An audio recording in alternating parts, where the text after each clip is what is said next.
Food channel. இன்றைக்கி நம்ம சூப்பரான ஒரு சூப் பார்க்க போகிறோம். ஆட்டுக்கால் சூப் எப்படி செய்கிறதுன்னு பார்க்க போகிறோம். இது குழந்தைங்கள்லேருந்து பெரியவங்க வரைக்கும் எல்லாருக்கும் ரொம்ப ஹெல்த்தியான ஒரு சூப்பு.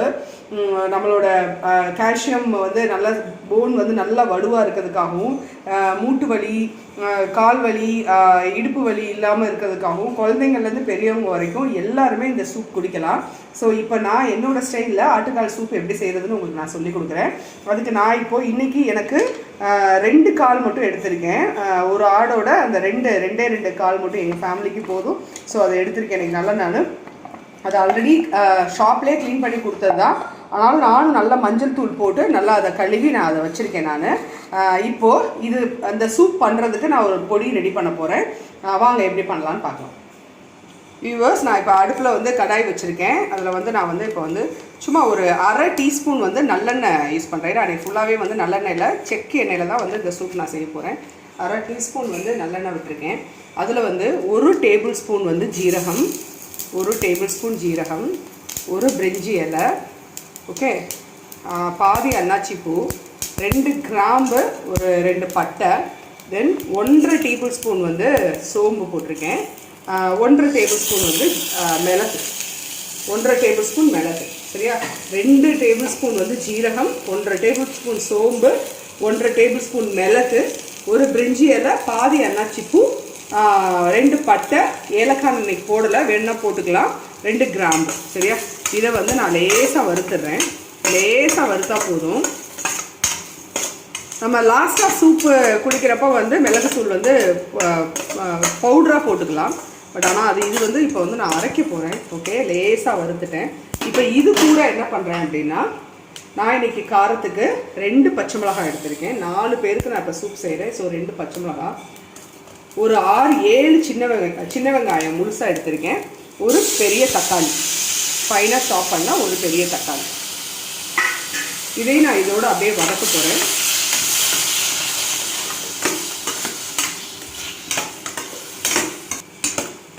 ஸோ இப்போ நான் இதை ஸ்டவ் ஆஃப் பண்ணிட்டேன். நல்லா ஆறுனதுக்கப்புறம் அதை ஒரு ஃபைன் பேஸ்ட் பண்ணிடலாம், சரியா? பாருங்க, இப்போ நான் குக்கர் வச்சுருக்கிறேன்.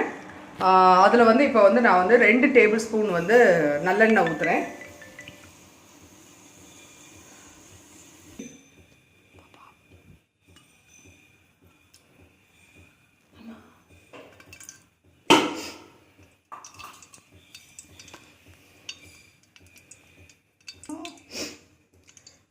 வியூவர்ஸ், எண்ணெய் காஞ்சிச்சு. இப்போ நான் கொஞ்சோண்டு சோம்பு மட்டும் போட்டு தாளிச்சிடுறேன். இதுக்கு மேலே நம்ம பட்டை கிராம்பெலாம் போட வேணாம். ஏன்னா ஆல்ரெடி நம்ம வந்து பட்டை கிராம்பெலாம் போட்டு நம்ம வந்து அரைச்சிருக்கோம். அதனால் சோம்பு மட்டும் போட்டு தாளிச்சிருக்கேன். அது கொஞ்சம் பொரிஞ்சிடட்டும். ஓகே, இப்போ ஒரு 6 சின்ன வெங்காயம் போடுறேன். சூப்புக்கு வந்து நம்ம எப்பயுமே வந்து சூப்புக்கு வந்து சின்ன வெங்காயம் யூஸ் பண்ணணும். இதெல்லாம் கொஞ்சம் கூட இருக்குது. பட் இருந்தாலும் வந்து அந்த சின்ன வெங்காயம் தான் வந்து உடம்புக்கு ரொம்ப ஹெல்தி. ஸோ அதனால் நான் இப்போ கம்மியாக தான் போட்டிருக்கேன். இல்லாட்டி எப்பயுமே கொஞ்சம் நல்லா நிறையாவே போடுவேன். இன்றைக்கி வந்து ஒரு 6 சின்ன வெங்காயம், கருவேப்பிலை கொஞ்சம் போட்டு தாளிச்சிடலாம்.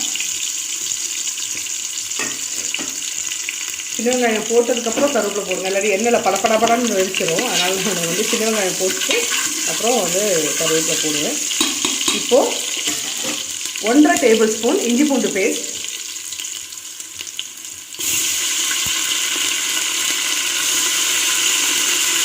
அவ்வளோதான்.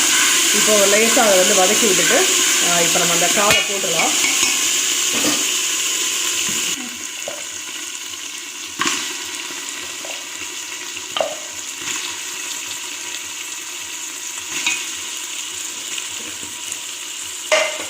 அதை நல்லா ஒரு 2 தடவை வதக்கிடுங்க.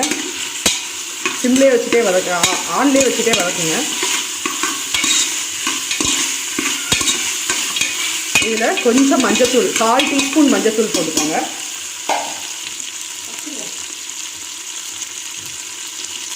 ஏன்னா ஆல்ரெடி நம்ம மஞ்சத்தூள் போட்டு கழுவி வச்சுருக்கிறதுனால 1/4 டீஸ்பூன் போதும். அதுக்கு மேலே வேண்டாம். ஒரு சில பேருக்கு இன்னும் கொஞ்சம் காரமாக தேவைப்படுது அப்படின்னா ஒரு 1/2 டேபிள் ஸ்பூன் வந்து சாம்பார் பொடி போட்டுக்கோங்க. சாம்பார் பொடியோ குழம்பு மிளகாத்தூளோ உங்கள் வீட்டில் என்ன இருக்கோ போட்டுக்கோங்க. நான்லாம் போடல. உங்களுக்கு வேணும்னா, டேஸ்ட்டுக்கு வேணும்னா போடுங்க, இல்லை தேவை கிடையாது.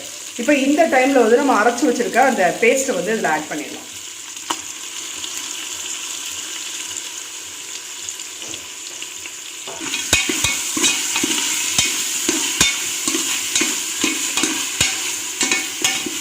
இது ஆல்ரெடி நம்ம எண்ணெயில் தான் அதெல்லாம் வதக்கியிருக்கோம். அதனால் இப்போ நீங்கள் வதக்குறப்பே நல்ல ஸ்மெல் வரும். இதில் கொஞ்சம் உப்பு போட்டுருங்க. உப்பு தேவையான அளவு உங்களுக்கு வந்து போட்டுக்கோங்க. நான் இன்றைக்கி 1.5 டேபிள் ஸ்பூன் போடுறேன். ஏன்னா சூப்பு நமக்கு எவ்வளோ தேவையோ அந்த அளவுக்கு நீங்கள் போடுங்க. நான் இன்றைக்கி 4 பேருக்கு பண்ணுறேன். ஸோ போதும். பத்தலைனா கூட நம்ம அப்புறம் போட்டுக்கலாம். அவ்வளோதான். கால் வந்து நல்லா வேகணும். அது போக நம்மளுக்கு சூப்புக்கு ஏற்ற மாதிரி அந்த கன்சிஸ்டன்சிக்கு ஏற்ற மாதிரி நீங்கள் வந்து தண்ணி ஆட் பண்ணணும். வியூவர்ஸ் பாருங்கள், இது வந்து என் வீட்டில் இருக்க பெரிய செம்பு. கரெக்டாக 1 லிட்டர் தண்ணி இதில் பிடிக்கும். நான் இந்த வந்து 1 லிட்டர் தண்ணி எடுத்து நான் வந்து அதில் ஊற்றுறேன். அவ்வளோதான். உப்பு போட்டாச்சு. இதை மூடி விட்டு சிம்லேயும் வைக்க வேண்டாம், ஃபுல் ஆன்லேயும் வைக்க வேண்டாம். அதாவது 80% ஃப்ளேம் இருக்கிற மாதிரி, 80 to 85% ஃப்ளேம் இருக்கிற மாதிரி வச்சு 12 விசில் விட்டுருங்க. 10 to 12 விசில் விட்டுருங்க. அதுக்கப்புறம் நம்ம அதை இறக்கிடலாம். சரியா? இப்போ நான் அதை மூடி நான் ஒரு 10-12 விசில் விட்டதுக்கப்புறம் நான் உங்களுக்கு இறக்கி எப்படி இருக்குன்னு காமிக்கிறேன். சூப்பராக இருக்குது. ஆட்டுக்கால் சூப்பு வந்து ரொம்ப நல்லா வந்திருக்கு. அருமையாக வந்திருக்கு. கன்சிஸ்டன்சி ரொம்ப நல்லா இருக்குது. எலும்பெல்லாம் நல்லா வெந்திருக்கு. சூப்பராக வந்திருக்கு. மிளகுத்தூள், உப்பு எல்லாமே கரெக்டாக இருக்குது. இப்படியே நம்ம சர்வ் பண்ணலாம். இது சர்வ் பண்ணுறதுக்கு ஏற்ற மாதிரி ரொம்ப கரெக்டாக இருக்குது. குட்.